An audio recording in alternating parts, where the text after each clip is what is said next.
Hi అండి. అందరూ ఎలా ఉన్నారు? బాగున్నారు కదా? ఇదంతా శ్రీరామనవమి రోజండి. మార్నింగే లేసి ముగ్గు పెట్టేశాను. మాది వైట్ అవడం మూలాన కొంచెం కొంచెం అంటే ఫస్ట్ ఒకసారి తుడిచి, కొంతసేపు ఆగి, చుక్కలు పెట్టి, మళ్ళీ కొంతసేపు ఆగి ఇలా పెడుతూ ఉంటానన్నమాట. రోజు అంటే ఒక ఫ్లోలో చిన్న చిన్న ముగ్గులు అయిపోతూ ఉంటాయి. బట్ ఎప్పుడైనా ఇట్లా ఫెస్టివల్‌కి కొంచెం పెద్ద ముగ్గేయాలి అనంటే ఆగి కొంచెం పాటల కింద వేస్తూ ఉంటాను.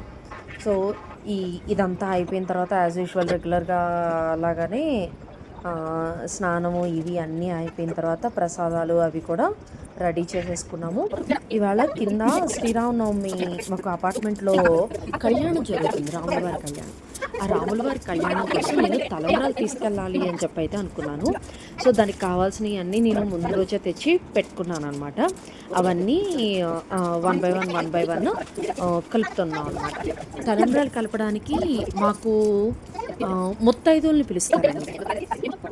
ఒక 5గురు కానీ, 7గురు కానీ, 9 మంది కానీ, 11 మంది కానీ ఇట్లా ఎంతమంది ఉంటే అంతమంది ముత్తైదుల్ని పిలుస్తారు. ఆ ముత్తైదులందరూ కూడా చేతులేసి తలంబ్రాల్ని కలుపుతారనమాట. కానీ అన్‌ఫార్చునేట్‌లీ నాకు ఈసారి ఏమైంది అనంటే, మా లైన్‌లో చాలామంది పీరియడ్స్ అని రాకూడదు అని, లేదు అనంటే వీలు పడట్లేదు అని చెప్పి, లేదు మాకు ఈ సంవత్సరం పండగ లేదమ్మా అని చెప్పి నాకు కుదరలేదు. సో, ఒక 5 మెంబర్స్ మాత్రమే ఉంటే మేము కలుపుతున్నాం. చూడండి మా చిట్టి తల్లి కూడా ఉంది మాతో పాటు తలంబ్రాలు కడుతుంది. నా చిట్టి చేతులతో కూడా తలంబ్రాలు కలుపుతుంది.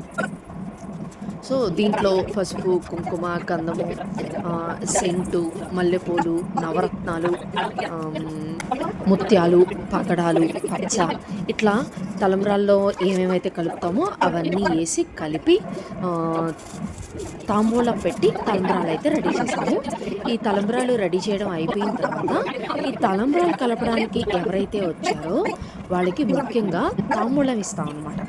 సో, ఆ తాంబూలం ఇచ్చే కార్యక్రమం కూడా అయిపోయింది. సో, 5గురు వచ్చాం కదండీ! నేను కాకుండా ఇంకా నలుగురు ఉన్నారు. సో, ఆ నలుగురికి నేను తాంబూలాలు అవి ఇచ్చేసాము. ఇచ్చేసిన తర్వాత రాముల వారి కోసం తాంబూలాల్ని తలంబ్రాల మీద పెట్టి కిందకి కళ్యాణం దగ్గరికి తీసుకెళ్ళిపోయి తలంబ్రాలు అక్కడ పెట్టేసాం. చూడండి రాముల వారు ఎంత బాగున్నారు. సో, పూజ స్టార్ట్ అయిపోయింది.